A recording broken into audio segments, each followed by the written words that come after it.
মিঠিকে dustbin থেকে খাবার তুলতে দেখে আর নিজেকে সামলাতে পারল না পল্লবী।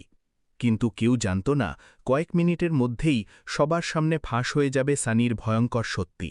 আর তারপর যা ঘটল সেটা দেখে কেঁপে উঠবে পুরো পরিবার। ঝিনুকের বিয়ের কথা উঠতেই যেন পুরো বাড়িটা উৎসবে মেতে উঠেছিল।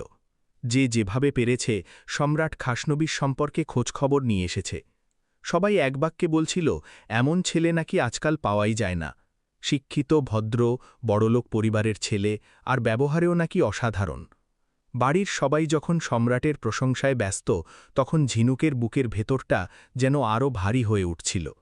সবাই বলতে লাগল, তুই যদি এই ছেলেকে বিয়ে করিস তাহলে সারা জীবন রাজরানীর মতো থাকবি। এই কথাগুলো আর সহ্য করতে না পেরে ঝিনুক চুপচাপ উঠে চলে যাচ্ছিল।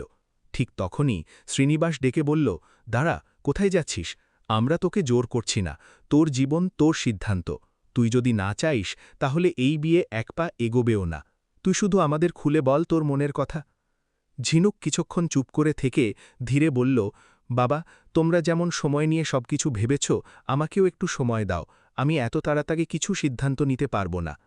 শ্রীনিবাস মেয়ের মাথায় হাত রেখে বলল, যত সময় লাগে নে মা, তোর ইচ্ছের বিরুদ্ধে আমরা কখনো কিছু করব না। কথাগুলো শুনেও ঝিনুকের মন শান্ত হচ্ছিল না। সে একা দাঁড়িয়েছিল বারান্দায়। তখনই সেখানে এসে পৌঁছাল পল্লবী। ঝিনুককে এমন মনমরা দেখে পল্লবী অবাক হয়ে বলল, কিরে, তোর মুখ এত শুকনো কেন? ঝিনুক দীর্ঘশ্বাস ফেলে বলল, বাড়ির সবাই আমার বিয়ে নিয়ে এত ব্যস্ত হয়ে গেছে যে আমি ভয় পাচ্ছি দিদি। আমি তো স্বপ্ন দেখেছিলাম নিজের পায়ে দাঁড়াবো, নিজের পরিচয় তৈরি করব। এখন যদি বিয়ে হয়ে যায় তাহলে আমার স্বপ্নগুলো কি শুধু স্বপ্নই থেকে যাবে না? পল্লবী হেসে ঝিনুকের হাত ধরে বলল, পাগলি, মেয়েরা কি বিয়ের পর স্বপ্নপূরণ করে না? আর তুই যদি এখন বিয়ে করতে না চাস তাহলে কেউ তোকে জোর করবে না। আমাদের বাবা মা কি কখনো জোর করে কিছু করিয়েছে? ঝিনুক ধীরে বলল, আমি এমন কাউকে চাই যে শুধু স্বামী হবে না, আমার সবচেয়ে কাছের বন্ধু হবে, যার কাছে আমি মন খুলে সব বলতে পারব। আমি বুঝতেই পারছি না আমার কি করা উচিত। পল্লবী মায়াভরা চোখে বলল, তুই খুব বুদ্ধিমতী একটা মেয়ে। তোর মন যেটা বলবে সেটাই করবি। ভুল সিদ্ধান্ত তুই নেবি না। এই বলে পল্লবী বেরিয়ে পড়ল। অন্যদিকে অনেকক্ষণ ধরেই রাস্তার পাশে দাঁড়িয়ে অপেক্ষা করছিল আদি। পল্লবীকে দেখেই ওর বুকের ধুকপুকানি যেন বেড়ে গেল। সাহস করে বলল, আপনার সাথে আমার কিছু কথা ছিল। পল্লবী বিরক্ত হয়ে বলল, দেখুন, আমার এখন কথা বলার সময় নেই, প্লিজ আমাকে বিরক্ত করবেন না। এই বলেই একটা অটোতে উঠে পড়ল। কিন্তু আদি হাল ছাড়ার ছেলে নয়।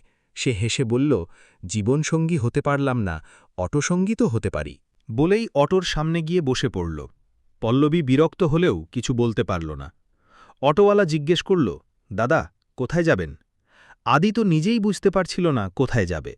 তাড়াতাড়ি বলল, ও যেখানেই যাবে আমিও সেখানেই। পল্লবী বিরক্ত চোখে তাকালেও আদির মুখের সেই শিশুসুলভ হাসিটা দেখে কিছু বলতে পারল না। পুরো রাস্তা আদি শুধু পল্লবীর দিকেই তাকিয়ে রইল, যেন চোখের ভাষায় নিজের মনের সব কথা বুঝিয়ে দিতে চাইছিল। গন্তব্যে পৌঁছে পল্লবী ব্যাগ থেকে টাকা বের করতেই দেখা গেল খুচরো নেই। অটোওয়ালা বলল, আপা, ভাঙতি নাই। সঙ্গে সঙ্গে আদি বলল, আমি দিয়ে দিচ্ছি। পল্লবী অবাক হয়ে বলল, না না, আপনি কেন দেবেন? আদি মুচকি হেসে বলল, এটুকু কি করতে পারি না? বলেই ২২ টাকা ভাড়া মিটিয়ে দিল। পল্লবী সঙ্গে সঙ্গে টাকা ফেরত দিতে গেল, কিন্তু আদি নিতে চাইছিল না। তবুও পল্লবী জোর করে ওর হাতে টাকা ধরিয়ে দিল। আর সেই মুহূর্তে যেন পৃথিবীর সবচেয়ে দামি জিনিস পেয়ে গেল আদি। বন্ধুরা পরে অবাক হয়ে বলছিল, দাদাকে দেখে মনে হচ্ছে মানুষটা পুরো বদলে গেছে। সব কিছুতেই এখন ওর রং লেগে আছে। এদিকে সানিদের বাড়িতে বিশাল একটা অনুষ্ঠান চলছিল। পল্লবীর মাথায় তখন একটাই চিন্তা, মিঠি কেমন আছে সেটা জানতে হবে। ওর মন বলছিল মেয়েটা ভালো নেই। তাই স্টাফ সেজে ভেতরে ঢোকার পরিকল্পনা করল সে। শাড়ি পরে মুখে মাস্ক লাগিয়ে চুপচাপ অনুষ্ঠান বাড়ির ভেতরে ঢুকে পড়ল। কিছুক্ষণ পরেই দূর থেকে মিঠিকে দেখতে পেল পল্লবী। আর সেই দৃশ্য দেখে ওর বুকটা মোচড় দিয়ে উঠল। ছোট্ট মেয়েটাকে কেউ খেতে পর্যন্ত দেয়নি।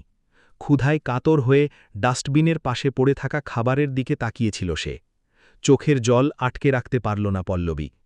ভাবতে লাগল, যার বাবা এত বড় কোটিপতি, তার মেয়ের আজ এই অবস্থা কেন? ঠিক তখনই সানি এসে মিঠিকে ধমকাতে শুরু করল। ছোট্ট মেয়েটা ভয়ে কাঁপতে লাগল। পল্লবী ভেতরটা রাগে জ্বলে উঠল। মনে মনে বলল, না, আর না, আজ সব সত্যি সামনে আনতেই হবে। সে ঠিক করল আগে মিঠিকে কিছু খেতে দেবে। খাবার নিয়ে এগোতেই সানির মা এসে প্লেটটা কেড়ে নিয়ে বলল, বাহ, ভালোই হয়েছে, খুব খিদে পেয়েছিল, বলেই নিজেই গপ গপ করে খেতে শুরু করে দিল। আর ছোট্ট মিঠিটার দিকে একবারও তাকাল না। সেই দৃশ্য দেখে পল্লবীর হাত মুষ্টিবদ্ধ হয়ে গেল। অন্যদিকে সুপর্ণা সানিকে জিজ্ঞেস করল, মিঠি কোথায়, ও খেয়েছে তো? সানি হেসে বলল, আরে মা, ওকে নিজের হাতে খাইয়ে দিচ্ছে, তুমি এসব নিয়ে ভাবো না, অনুষ্ঠান এনজয় করো। সুপর্ণা বিশ্বাস করে আবার অতিথিদের মধ্যে মিশে গেল। আর এদিকে মিঠি ক্ষুধায় কাঁদছিল। একটা প্লেটে পড়ে থাকা খাবার থেকে একটু খেতে যাবে ঠিক তখনই সানি ওর হাত চেপে ধরে বলল, এসব নাটক করে কি প্রমাণ করতে চাইছিস? সবাইকে দেখাতে চাইছিস তুই খুব কষ্টে আছিস? ছোট্ট মিঠি ভয়ে কাঁপছিল। এরপর সানি এমনভাবে ধাক্কা দিল যে মিঠি সোজা সুইমিং পুলে পড়ে গেল। সবাই চিৎকার করে উঠল।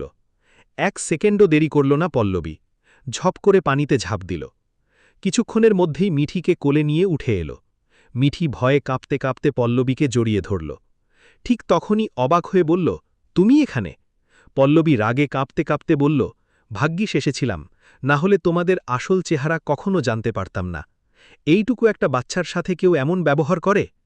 এরপর একে একে সানির সব কুকীর্তি খুলে বলল পল্লবী। কিভাবে মিঠিকে না খাইয়ে রাখা হয়, কিভাবে ওকে অপমান করা হয়, সব। মিঠি তখন কান্নায় ভেঙে পড়েছে। পল্লবী ওকে বুকে জড়িয়ে বলল, কেঁদো না সোনা, আমি আছি, তোকে আর কেউ কষ্ট দিতে পারবে না। সানির মা রেগে গিয়ে বলল, তোমার বাড়াবাড়ি অনেক হয়েছে, এখান থেকে বেরিয়ে যাও। পল্লবী চোখে চোখ রেখে বলল, আজ আমি কোথাও যাব না, মিঠিকে আমি নিজের সঙ্গে নিয়ে যাব। তোমরা যে অন্যায় করেছ তার হিসেব তোমাদের দিতেই হবে। আজ যদি সাগর বেঁচে থাকত তাহলে নিজের মেয়ের এই অবস্থা দেখে সহ্য করতে পারত? তারপর সুপর্ণার দিকে তাকিয়ে বলল, আর তুমি? তোমার চোখের সামনেই তোমার স্বামী একটা বাচ্চার সাথে এত নিষ্ঠুর ব্যবহার করছে, আর তুমি চুপ করে আছো? এরপর মিঠি কাঁদতে কাঁদতে সব সত্যি বলে দিল। এতদিন ধরে সানি আর ওর না কিভাবে ওকে অত্যাচার করেছে সব খুলে বলল সে। সব শুনে সুপর্ণার পায়ের তলা থেকে যেন মাটি সরে গেল। আর পল্লবী তখন একটা সিদ্ধান্ত নিয়ে ফেলেছে, কিছুতেই আর মিঠিকে এই বাড়িতে রেখে যাবে না, কারণ ছোট্ট মেয়েটা নিজেও আর এই বাড়িতে ফিরতে চায় না। মিঠিকে নিজের সাথে নিয়ে বাড়ি থেকে বেরিয়ে আসে পল্লবী। মিঠি তখনও ভয়ে কাঁপছে আর বারবার পল্লবীকে জড়িয়ে ধরে বলছে, আমাকে আর ওদের কাছে পাঠিও না মাসি। পল্লবী মিঠির মাথায় হাত রেখে বলে, আমি থাকতে তোকে কেউ আর কষ্ট দিতে পারবে না। এদিকে সুপর্ণা যেন বিশ্বাসই করতে পারছিল না এতদিন ধরে সানি তার চোখের সামনে এত বড় সত্য লুকিয়ে রেখেছে। সে সানিকে প্রশ্ন করতে থাকে, কিন্তু সানি উল্টে সব দোষ মিঠির ওপর চাপানোর চেষ্টা করে। তখনই মিঠি কাঁদতে কাঁদতে বলে, বাবা মারা যাওয়ার পর থেকেই ওরা আমাকে একদম ভালোবাসে না। এই কথা শুনে আরও ভেঙে পড়ে সুপর্ণা। অন্যদিকে সানির মা রেগে গিয়ে পল্লবীকে হুমকি দেয়, কিন্তু পল্লবী স্পষ্ট বলে দেয়, এবার সব সত্যি সবার সামনে আসবেই। ঠিক তখনই বাড়িতে এসে পৌঁছায় আদি। আদি পল্লবীর পাশে দাঁড়িয়ে বলে, এবার আর কেউ মিঠির ক্ষতি করতে পারবে না।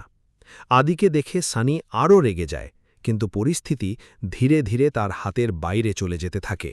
শেষে দেখা যায় সুপর্ণা চুপচাপ দাঁড়িয়ে ভাবছে এতদিন সে কাকে বিশ্বাস করেছে। আর দূরে দাঁড়িয়ে সানি বুঝতে পারে তার সব গোপন সত্যি এবার একে একে সামনে চলে আসছে।